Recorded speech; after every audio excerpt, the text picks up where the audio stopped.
The C5 was pretty clean, but I made a lot of mistakes. Okay, so 2012 A2.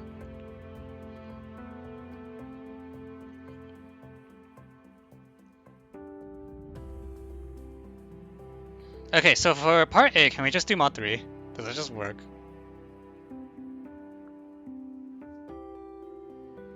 Okay, cool. So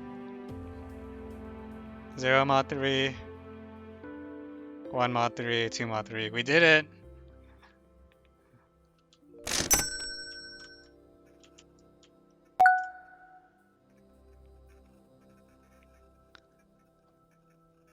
Yeah, so B is going to be, okay. So B is probably going to be the more substantial part. I haven't been attempting to translate the Japanese. Biswate, probably.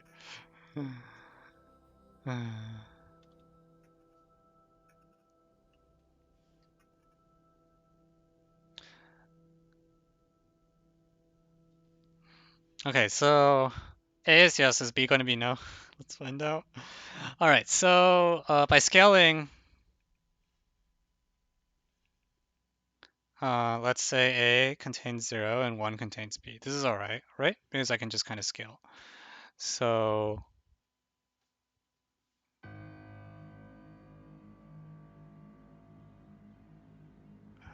are we still fixated on the ban word?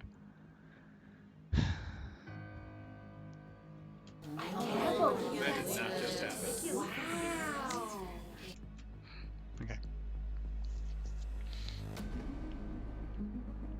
Yeah, so 1 contains B. I need some other number, because there's 3 sets, so it's not easy to force things up.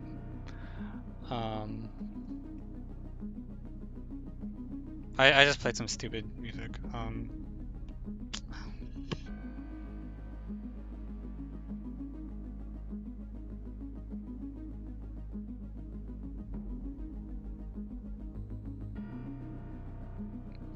I really don't want to split into cases, but I might have to split into cases.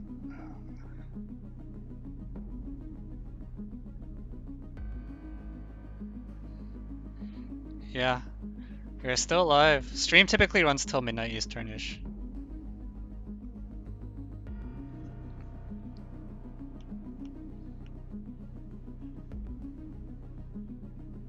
Oh, also, yeah, I got. I wrote 1 in B. I meant B and B contains 1. Do I wanna? Oh my goodness. So.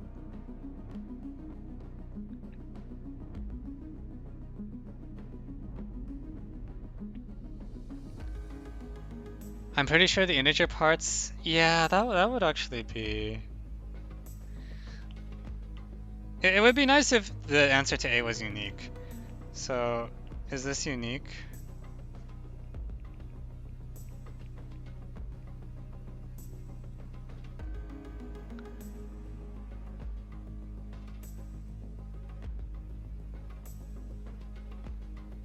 What if we looked at base K representations of rationals for some K?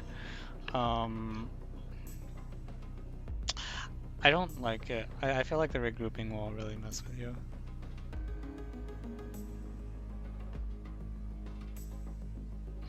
Yeah, I actually suspect the okay. If A is actually unique, we're actually in very. It's just going to kill the problem outright.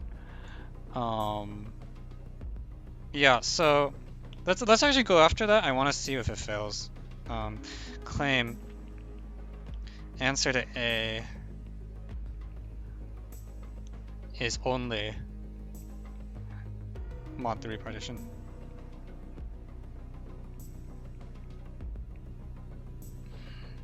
And the reason, okay, so 2 not in A because 0 plus 2. Wait, what? You can't add. Did I misread the problem? 0 plus 2 fails because of what? Okay, never mind. So let's say A contains 0 because something has to contain 0. And let's first try to rule out the case where A contains both 0 and 1. If A contains both 0 or 1, then let B contain X. If B contains X, you can do some induction swinging type thing, right? So if B contains X,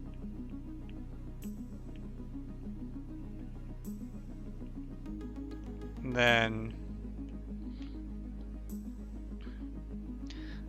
so that means X plus 0 is in A plus B, so it can't be in A plus C or A plus B.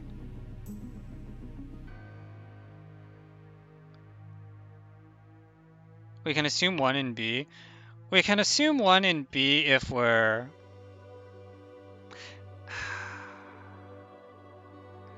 It depends on what you're doing. If we're going after the Q, like the rational case, I was trying to do the stronger case where we just say the only solution to part A at all is the mod 3 partition. On the other hand, if we want to have less cases, we could do the thing you said, but it might help us to just focus on integers because it's cleaner. Like if it's really true that the only partition is the mod 3, this should fall apart pretty quickly. So I want to push this a little bit and see if it falls apart. If it turns out to be too annoying, we don't have to do it, but I want to see what happens. Okay, so x minus 1 is not in A plus C. So it tells us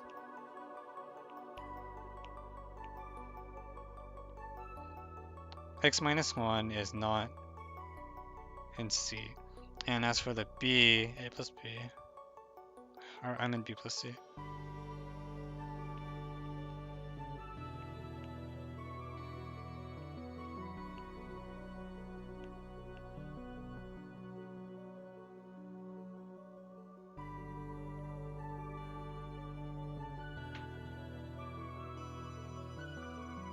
So minus x and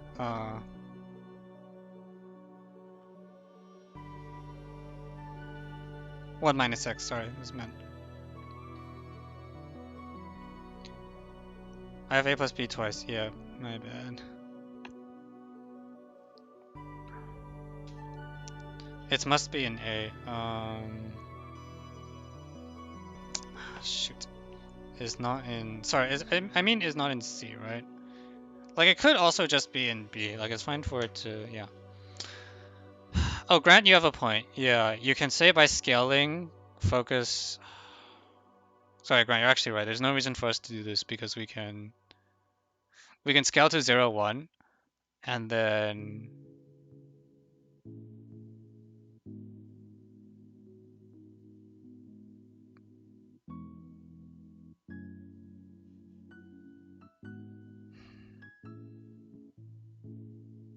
that's not the scaling you want.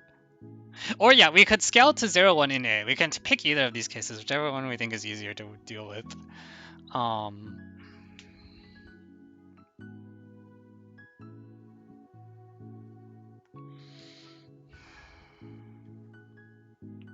So at this point, I'm going to strike out the thing about the claim because we might just not need to shutter ourselves there yet. So x minus x, 1 minus x, not in C.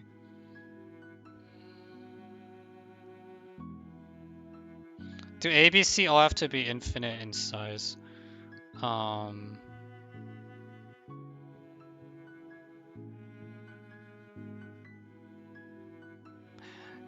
What if like A is 0, B is positive, and C is...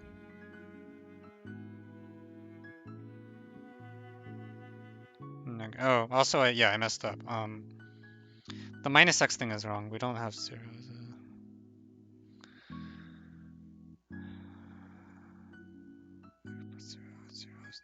Yeah, sorry, it's just 1 minus x.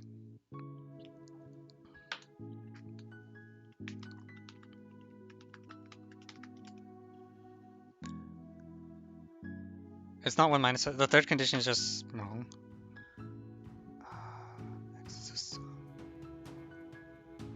Yeah, so this is just wrong. Okay.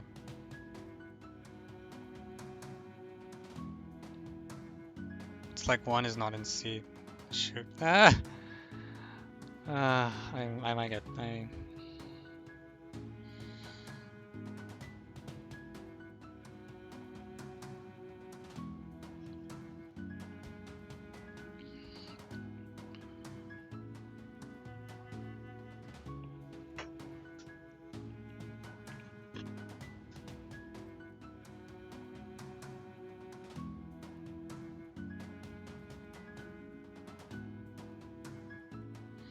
X is in A plus B, so -1 is not in C. Because otherwise what?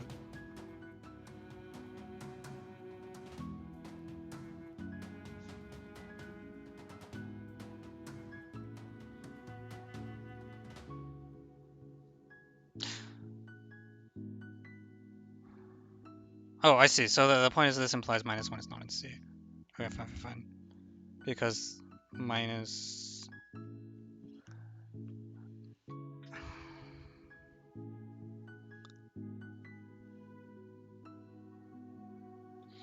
Oh man. Maybe I hope we run this problem over quickly.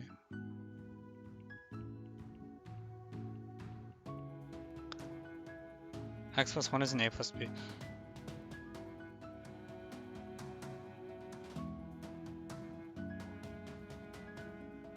X plus 1 is in A plus... This one tells us X plus 1 is not in A, right? Or something like that? No, that doesn't make any sense. Or wait.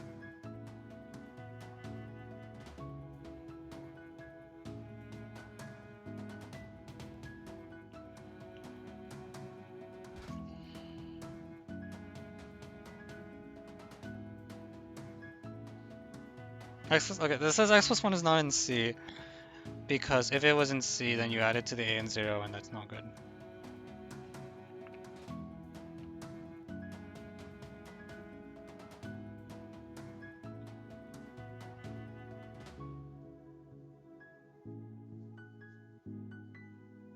Oh yeah, actually, so RG is the point. This is just saying A plus B minus C is not in C in general, or not minus C.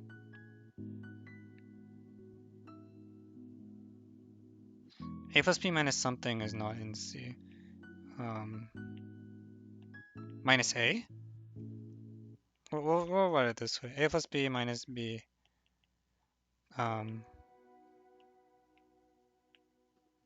Intersect.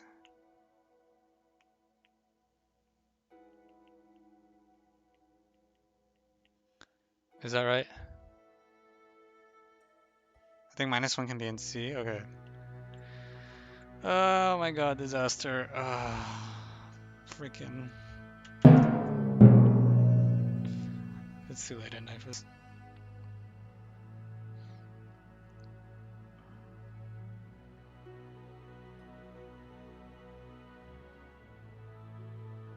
Oh, I see. So anything in A plus B minus C is also in C.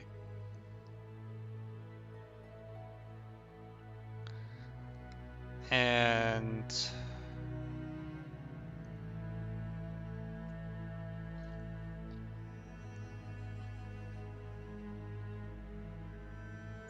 okay, so what if I just take a random guy in C? Let's like let Y be in C. Then apparently like X minus Y is in C. Or equivalently X plus 1, right? And so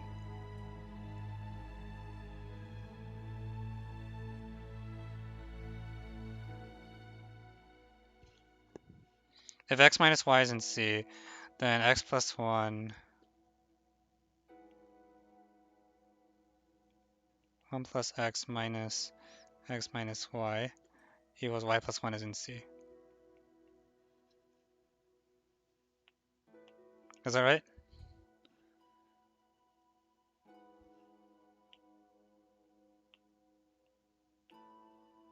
So yeah, so if X is some element of B that's fixed, and Y is we don't even use the name X. Okay, scroll.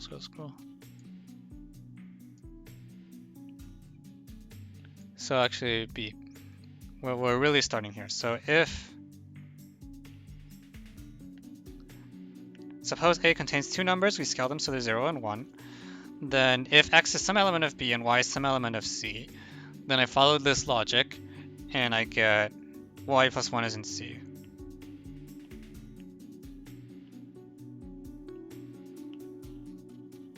Okay, that actually just kills everything, right?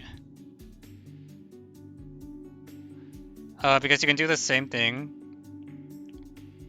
So what this says is like C plus 1 is a subset of C. Similarly, B plus 1 is a subset of B. So B and C are both upwards closed by adding 1, and this is like extremely bad.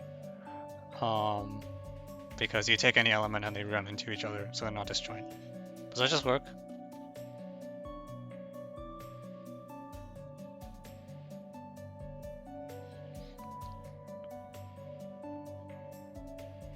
Why is that bad in Q? Oh, actually, I guess it's not bad in Q.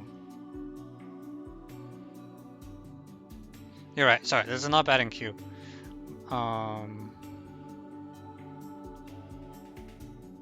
It's still really strong though.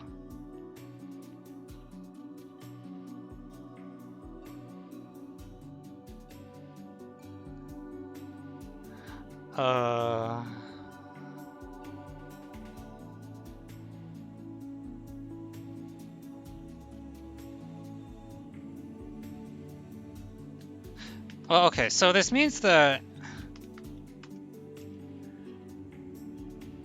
So if this is true, then, like, B and C contain...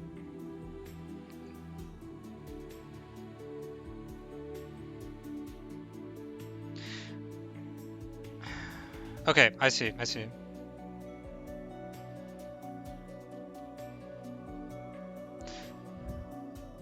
Yeah, I think at that point I might want to go after the thing that we were looking at before.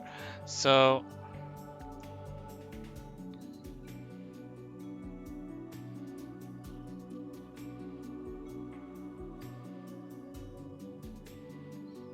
Yeah, this implies every integer is an A. Okay, so let's reinstate the thing we were trying to do. So claim...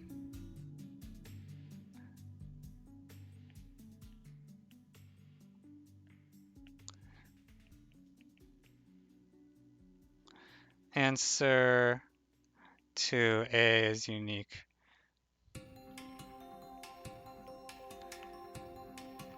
So let's take A with two random elements in it. We'll change this instead of 0, 1 will take V, W to be two elements.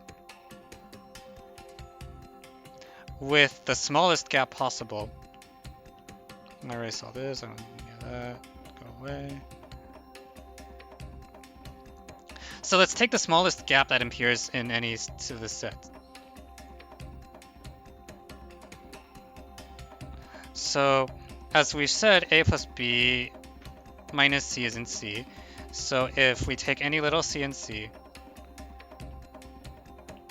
this should work. So I'm erasing everything and then replacing it with a more general statement. We'll actually even I'll give this a name. Let's call it D. So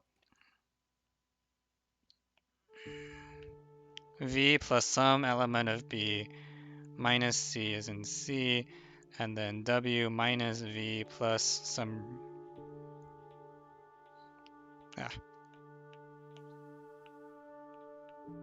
W plus B0 minus V0, okay.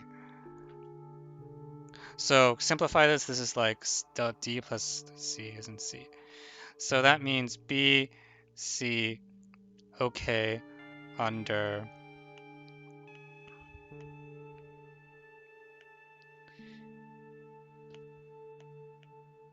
BC have the shift by D property or something. And if I swap the roles of V and W, can't B plus C be smaller than A? Sorry, what's up? 0 is an A, don't we get A plus C is equal to C?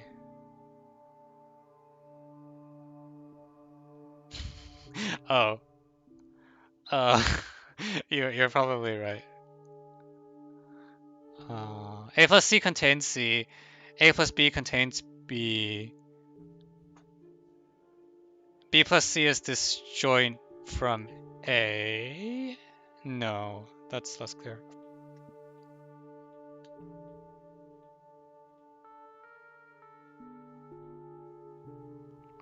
But anyways, I think this thing here should just do it, right? If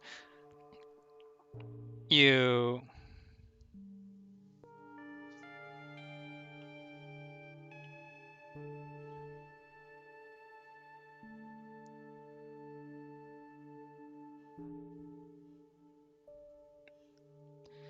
The stuff on the board, I think, implies the smallest gap is 3, right?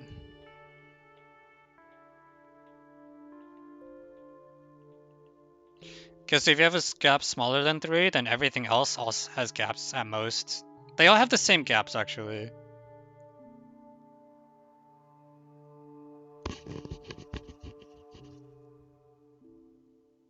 I don't think they're all the same direction. You have C and AP, C and...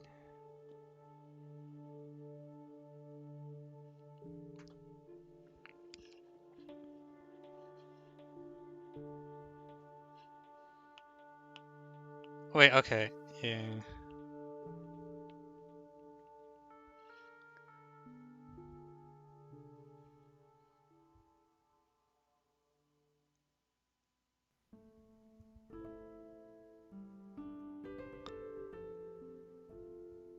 Okay.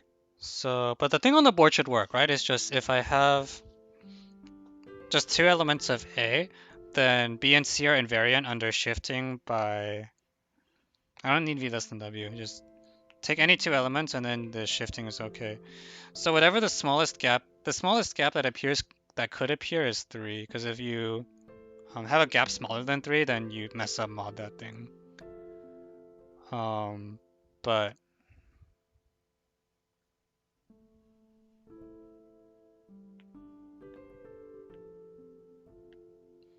if the gap is larger than 3, you'll just die because you don't, the sets are too sparse.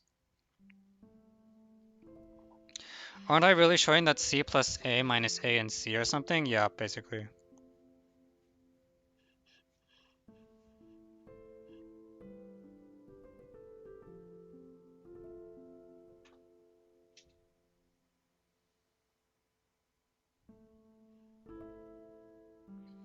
Anyways, this is a complete proof of the claim, right? Am I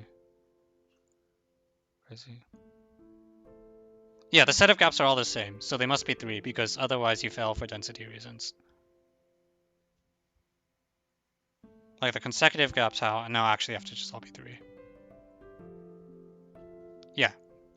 Well, you're partitioning Z. This is in the Z situation. I guess if you're in Q, yeah, it comes down to can you partition Q into cosets of 3, which you can't. But you can just say like,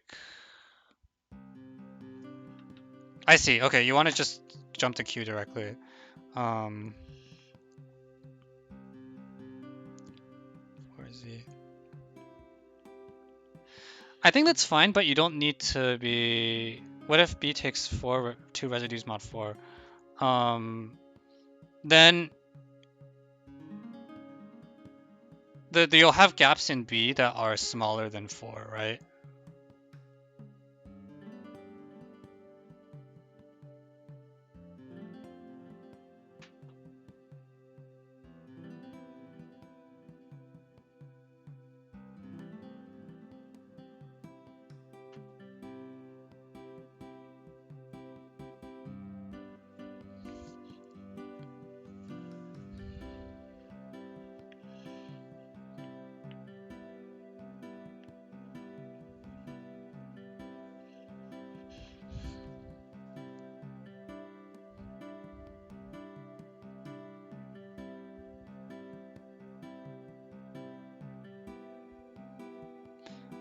Yeah. But I think for the Q case, we can kind of just... is A plus A equals to A? Not necessarily. I'm not even assuming 0 is in A right now. Oh wait, in the Q, wait, what? Yeah, if 0 is an A, I agree. Then A plus A should equal A. Yeah. Yeah, if 0 is an A, yes, then I agree. A plus A is equal to A.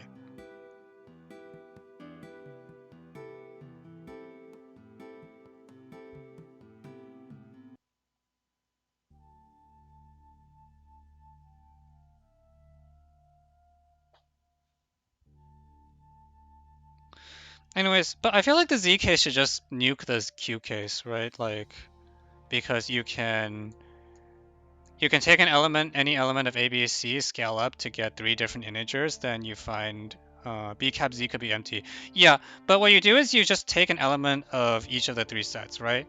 So in the general case, you have A is like something, you take 3 guys, right? And then you scale up times scale. So A0, B0, Z0 are all integers. And once you have at least one integer in every set, then you know where all the integers are. They're a mod 3 distribution. But now you're in trouble because the like 1/3 has nowhere to go or something.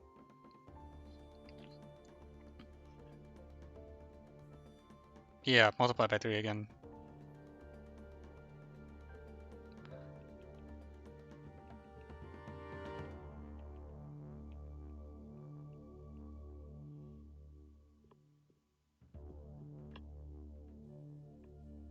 Zero, 1, 2, 3,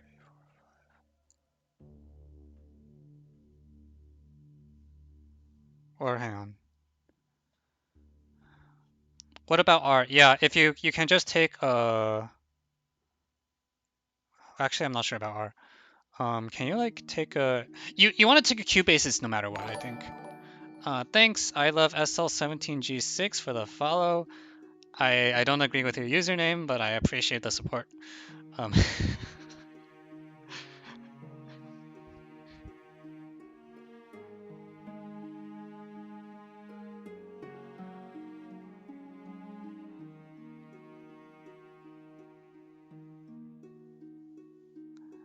yeah, you want to take. I actually bet the answer is yes if you allow R, because you can. No, actually, I'm a little confused.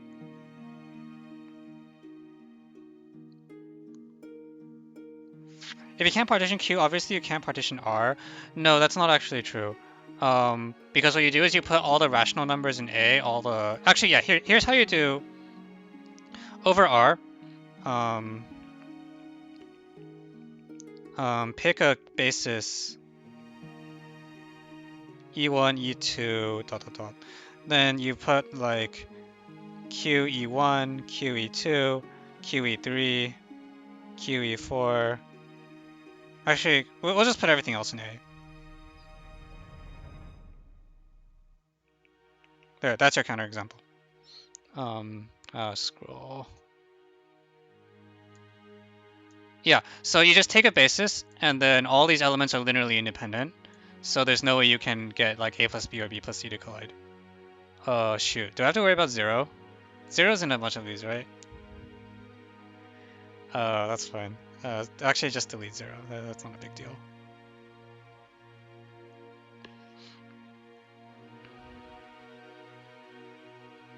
Yeah, so all, for example, you could put all of Q in A. And now you're okay, because if I... Yeah. It is very weird. Like, it's the same reason... Yeah, it is a little counterintuitive, I think.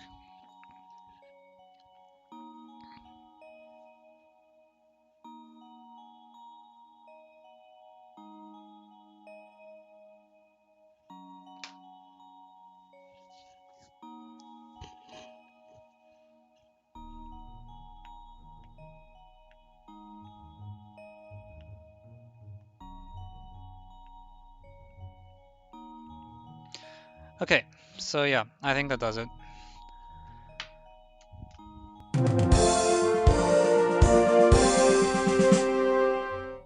Alright. All right, we're very late on the video games today. That G6 really killed us.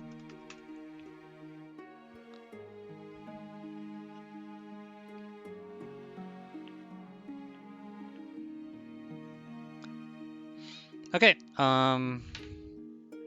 Jose can use.